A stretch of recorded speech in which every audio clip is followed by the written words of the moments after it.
All right. Graham is calling in from Airdrie with a Jasper housing question. This has been a sore point for a lot of Jasper residents. Go ahead, Graham. You're on to the Premier. Hi. Thank you for taking my call, Premier. Hey. I grew up in Jasper, and it's just been exactly 6 months to the day that you made an announcement in front of Alberta that through tears that you promised that your government would be there to support Alberta during its rebuild. 6 months on, when the province is needed now more than ever for financial support for housing, your government has abandoned the people of Jasper. I would like to know when you plan to keep your promise to help Jasper rebuild. Yeah, it's very sad. I mean, we said right from the beginning that we would love to be able to. We put through orders in cabinet. We committed to $120 million of build. We have 250 homes ready to be deployed. And Jasper rejected us. The municipality said they didn't want them. And Parks Canada rejected us. They said they didn't want them. What we needed was to have land to put them somewhere. And part of the problem with the way the legislation works in Jasper is they have a set town site, and they're not prepared to clear any additional space for us to put those houses up. So I understand there is some land there, but it's not conducive for housing. Well, they want it to be multifamily housing, and I can understand that why. If you are not able to get more land to do more building, then you want to be able to build multifamily. But we wanted to be able to use that land so that we could get the families in there so that they had some place to stay while they're rebuilding. So I would say call Mayor Ireland in Jasper and tell him your concerns. Call the head of Parks Canada, because the two of them declined our offer. We still stand by ready to deploy these 250 homes. We've got it all lined up, but they don't want them. And if they don't want them, there's nothing more we can do. It's not our jurisdiction. Daryl is calling in from Diamond Valley on the same question, housing in Jasper. Go ahead, Daryl. Yes, thank you, Premier. I understand that to get the land, it's got to go through Parliament.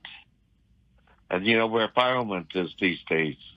Why doesn't the province of Alberta appropriate that land or annex it or something there and say to hell with Mr. Trudeau? Well, I can tell you that would be complicated. It is federally owned land. We have federal parks. It's federal jurisdiction. I mean, this is one of the frustrations we identified right at the beginning. We were on standby with equipment at the border of Jasper, waiting to be called in because we didn't have the authority to go into their airspace and help without an invitation. That's why when the recovery began, I insisted that we needed to be part of it. But the problem with the disarray in Ottawa, I don't even know who the lead on Jasper is. It took a while for them to identify who it was. It was Randy Boissonneau, and then he, because of his political troubles, stepped down. But I don't even think that there is a lead minister on this. I wrote a letter to the Prime Minister several weeks ago saying, by all means, step in so that we have some land to be able to put up these 250 homes. I was ignored.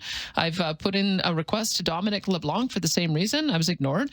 And Parks Canada and Jasper officially told us they don't want it. So we're kind of at the end of the line here of what we can do as a province. So as I say, call Mayor Ireland and call Parks Canada and tell them that it's unacceptable. And we'd be more than happy to step in to help.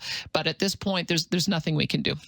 Just to recap, you were saying that your hands are tied. Our hands are tied. We have the money. We've got the relationship with the builders. We have 250 homes that we could deploy. We would have had them deployed as of February 1st if they would have just identified land that we could put it on. They chose not to, and so here we are. It's they're now moving forward, it sounds like, with some discussion around ATCO trailers.